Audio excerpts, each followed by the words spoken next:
this middle of the battle, और इस युद्ध के मध्य में you will experience God encountering you. और आपको एक अनुभव होगा कि परमेश्वर आपसे मुलाकात कर रहा है। Many of us, we don't want to give our battles to God हम में से बहुत लोग अपने युद्ध परमेश्वर के हाथ में सौंपना नहीं चाहते, because we want to fight our own battle. क्योंकि हम खुद लड़ना चाहते हैं। You know what? Many of us don't disclose their problems to our church members. बहुत सारे लोग अपनी समस्याएं किसी के साथ बांटते नहीं। You know why? Because they think that they'll get exposed. क्योंकि उन्हें लगता है कि हमारे अंदरूनी बातें बाहर आ जाएंगी। But I want to tell you, my dear friends, why are you worried about your things to be exposed when you know when it is put it across the table, when we pray, your problem can be solved? लेकिन मैं आपको बताना चाहता हूँ कि आप क्यों इस बात की चिंता करते हो कि आपके घर की बात बाहर आएगी, जब आप जानते हो कि आपको प्रार्थना के द्वारा वो समस्याएं दूर हो सकती है।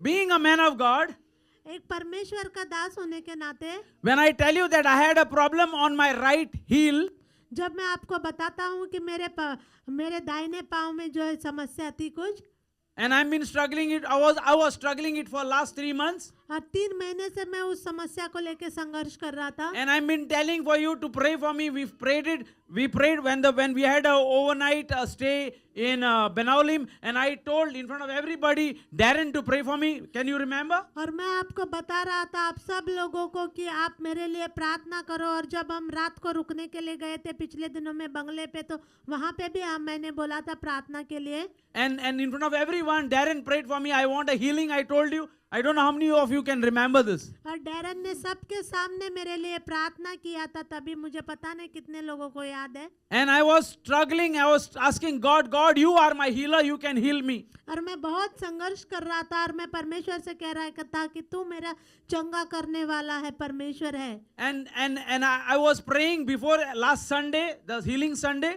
पिछले रविवार से पहले मैं प्रार्थना कर रहा था। I said, God, I don't want to wait till Sunday, healing Sunday. I want a healing right now. मैंने कहा कि वो रविवार तक मैं इंतजार नहीं करना चाहता, मुझे अभी चंगाई चाहिए। Who wants to wait for this coming Sunday, healing Sunday, to be healed? I want to be healed today. मैंने कहा कि कौन चाहता है इंतजार करना उस रविवार तक, मुझे आज चंगाई चाहिए। And believe me, trust me, I started getting healing. Today I am totally all right, 100%. और विश्वास करो कि मुझे चंगाई मिली, और आज मैं पूरी रीति से चंगा हूँ। My dear friends, I want to encourage you this morning. मेरे प्रिय मित्रों, मैं आपको उत्साहित करना चाहता हूँ आज की If you सुबह। don't disclose your problems, अगर आप अपनी समस्याएं किसी से बांटोगे नहीं, don't wait when the things go chronic. आप तब तक मत रुको जब तक बहुत बड़ी गड़बड़ी हो जाए। Because people tell your sickness when it becomes chronic. क्योंकि लोग तभी बताते हैं जब गड़बड़ समस्या बहुत ज्यादा बढ़ जाती है, And especially believers. खास करके विश्वासी लोग। Because they can't believe. Being a believer, how I can fall sick? क्योंकि उनको विश्वास ही नहीं होता कि एक विश्वासी होने के नाते मैं कैसे बीमार पड़ सकता हूँ। Hello? Do you think that you will not die? क्या आप सोचते हो कि आप मरोगे नहीं? I'm not talking about spiritual death, I'm talking about the physical death. मैं आत्मिक मृत्यु की बात नहीं कर रहा, मैं शारीरिक मृत्यु की बात कर रहा हूँ। Do you think that we will not get sickness in our bodies? क्या आप सोचते हो कि हमारे शरीर में कोई बीमारियां नहीं होंगी? Hello, don't be under impression. You are not an iron person. आप इस सोच में मत रहो, क्योंकि आपका शरीर लोहे का नहीं है। We are physical. We have a flesh and blood. We tend to fall sick. हम शारीरिक है, हम मांस और लहू के बने हुए हैं, और हम बीमार पड़ सकते हैं। I don't agree with those people. I don't fall sick at all.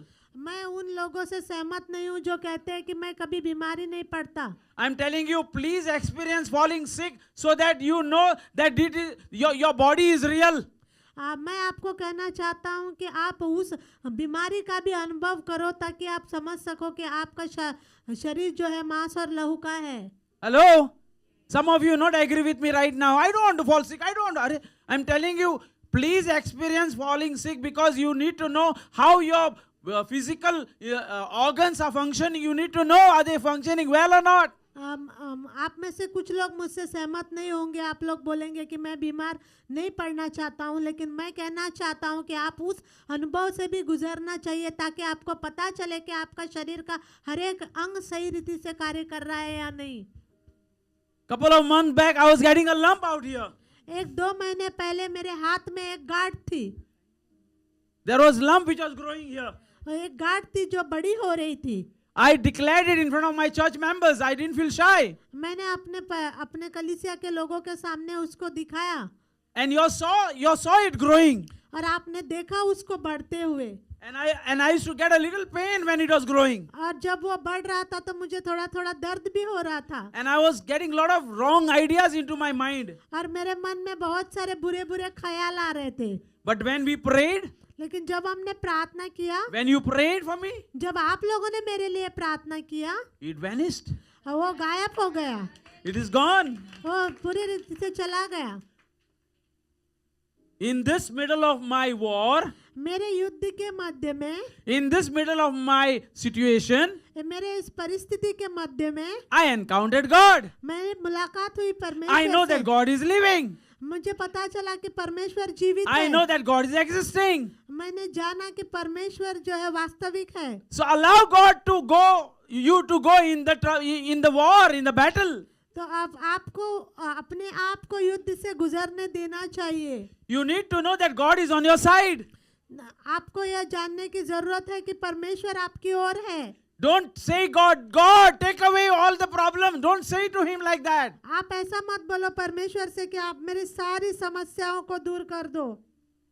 How can you say that? Say, God, help me to go through the battle. तो आपको यह बोलना चाहिए कि युद्ध से मैं गुजरने के लिए परमेश्वर मेरी सहायता करो, So that I can trust in you 100%. ताकि मैं पूरा 100% भरोसा आप पर रख सकूं, So that I know that my God is real. ताकि मैं जान सकूं कि मेरा परमेश्वर सत्य है। Ever since the Israel, God chose the Israel people, जब से परमेश्वर ने इजरायली लोगों को चुना, till today they are into battle. आज तक वो युद्ध लड़ रहे हैं। Hello? What does it mean? इसका मतलब क्या है?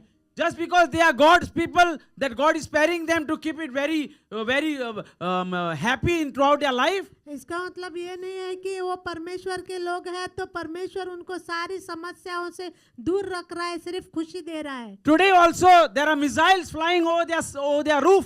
आज भी इजराइल में वहाँ पे मिसाइल्स उड़ रहे हैं, वहाँ पर उनके घरों के ऊपर। And next day they are normal. They are working like as if nothing happened. और दूसरे दिन वो लोग पूरे रीति से नॉर्मली काम करते हैं। So if you are called children of God, और अगर आप परमेश्वर के बच्चे कहलाए जाते हो, if you believe in Jesus Christ, the Savior of your soul, और अगर आप विश्वास करते हो कि यीशु मसीह आपके आत्मा के उद्धार करता है, it doesn't mean that you will not go through trouble and problems. इसका मतलब ये नहीं है कि आपके जीवन में समस्या नहीं आएगी। But God is trying to prove it to you, even in the midst of war. I am going to meet you. I am going to encounter you. I am going to fight for you. लेकिन परमेश्वर आपको यह बात साबित करना चाहता है कि युद्ध के मध्य में भी मैं आपसे मिलूंगा और मैं आपके लिए लड़ूंगा।